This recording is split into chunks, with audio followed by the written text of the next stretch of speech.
Hello everyone, and welcome to another show of the Gifted series on the Soulfully Guided show.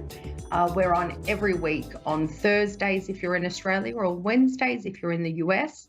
Wherever you are, check your convert your time zone, which I don't have the brain capacity to do right now. So as mentioned, we're doing the Gifted Children series, and real big shout out and thank you to A1R Psychic Radio and Moonstruck TV for being so supportive of such an important topic where information out there lacks in this area. So what we're also doing on a personal level is I'm learning to be comfortable presenting to you without my notes or planning what I'm going to say. So bear with me the next few months as I build up my confidence, sharing the knowledge I already have, but in a sort of articulate way where maybe my mouth is not moving faster than my brain. So if anyone works that out, please tell me.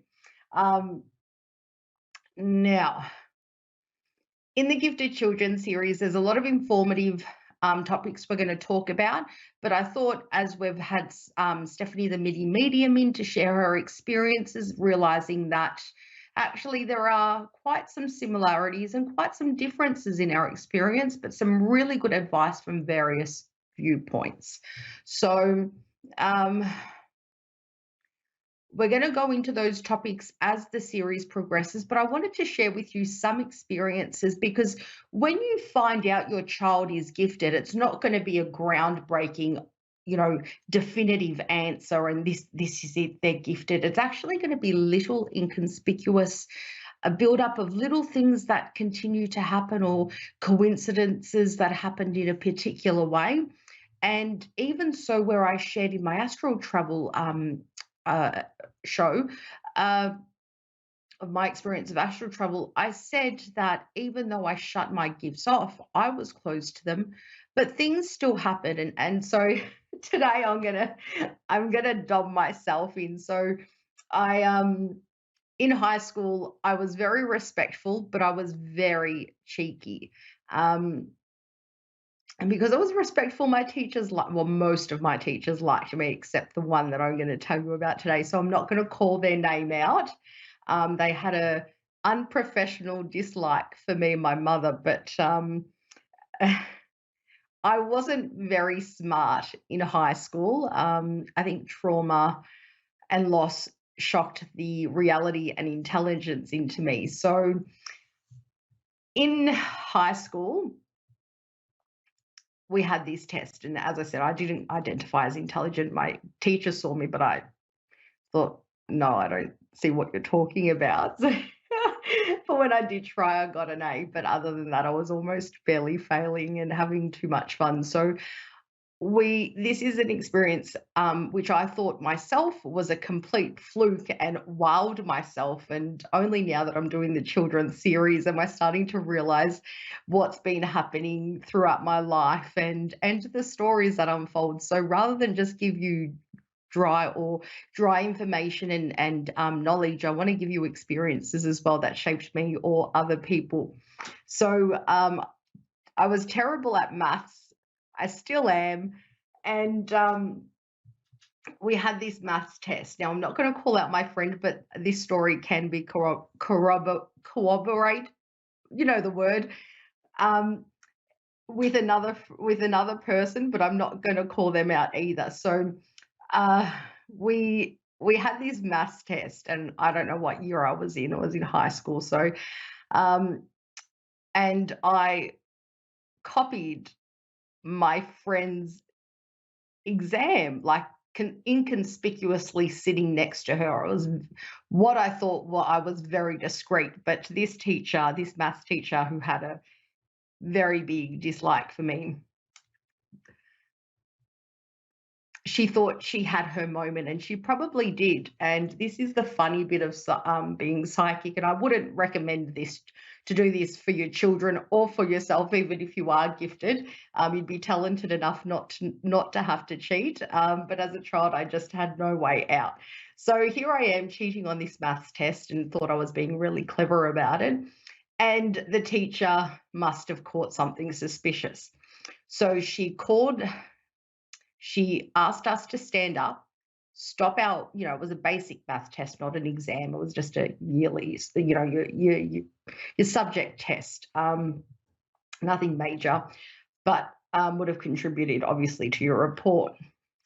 So she called us up. She told us to stand up, called us up, and separated us. So she said, I need to talk to you about the test you're doing. I know what you're doing. She said to my friend, go outside. So she had a chat with her out of the class, and obviously I couldn't hear what she was saying, but my friend happened to say a reason. So if that teacher is watching, this is the truth of the story. So my friend said, we studied together, and that's how we're getting the same answers, because she looked over our test as well before we were sent out. So she says, right, now this poor teacher probably thought she had me finally done and busted. I didn't cheat often, but I wasn't intelligent. I just didn't have a thing for school back then. Little did I know that I'd turn out to be, a very good academic, very good at university and things like that. But so she pulls my friend out of the room, who said, we studied together, and that's how we got the same things wrong in the test that you've looked over. So she goes, right. So she saved the best till last, or maybe in her case, the worst till last. And she asked me to go out of the room into the same section that my friend had been sent to. And she said to me, how did you get the same answers as so-and-so?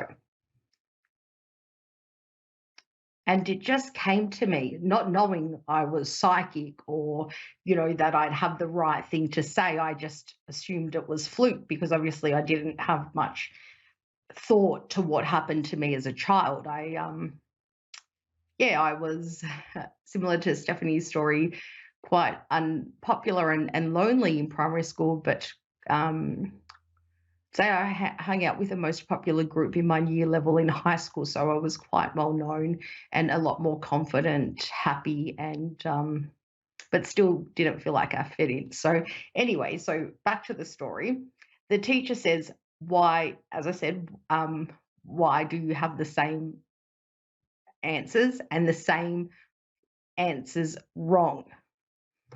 And I thought about it, and the answer felt right at the time. And I said, oh, we studied together, so we probably have the same answers wrong because we learned the same way.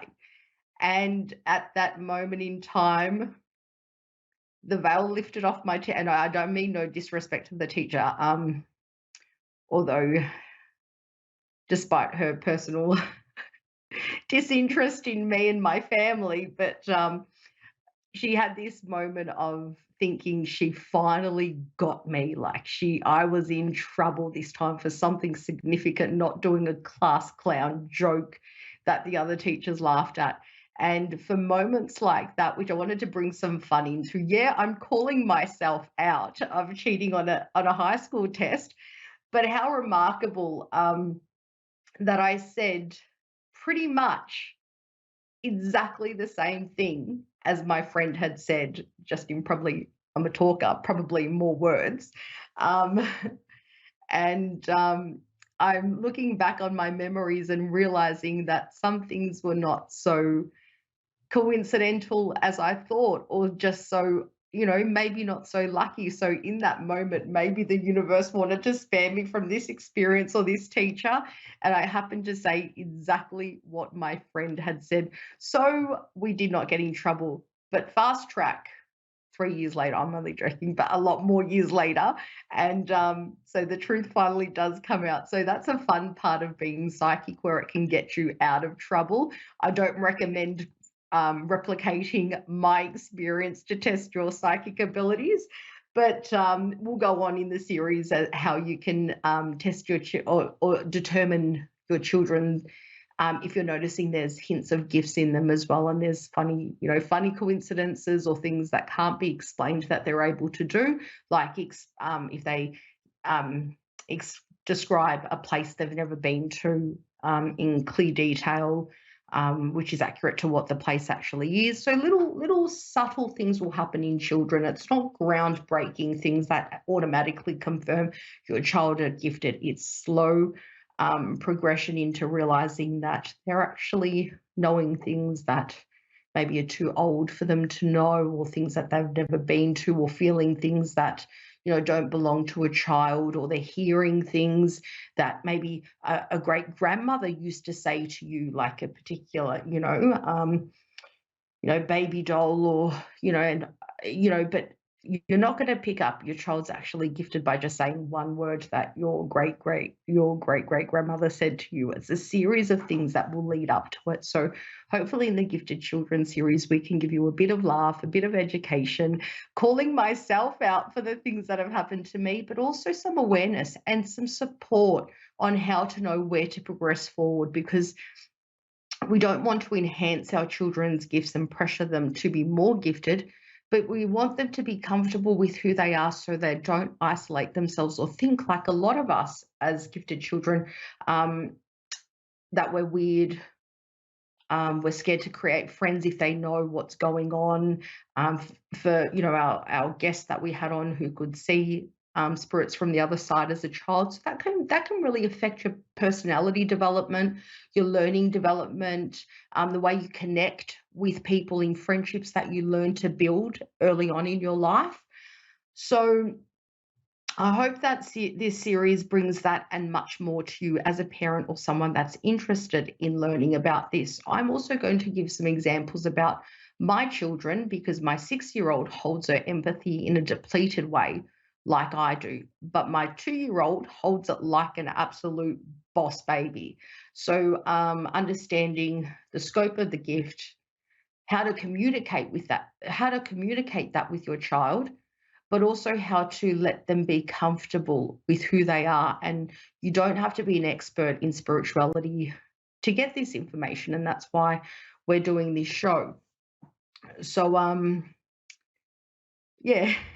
How long have we got to our producer, Dave? So let's see how long we've got. Yep, we don't have that long. So please tune in every week and watch this series. If it's going to be beneficial to you, please share it. If it's going to be beneficial to someone else, each week will bring something different, and in between some experiences and stories, as I shared today, my maths cheating experience. Who would have believed I'd said the absolute exactly same thing so as my friend? So if she watches this, she'll know exactly who she is. And good Lord, I hope my old teacher doesn't see it.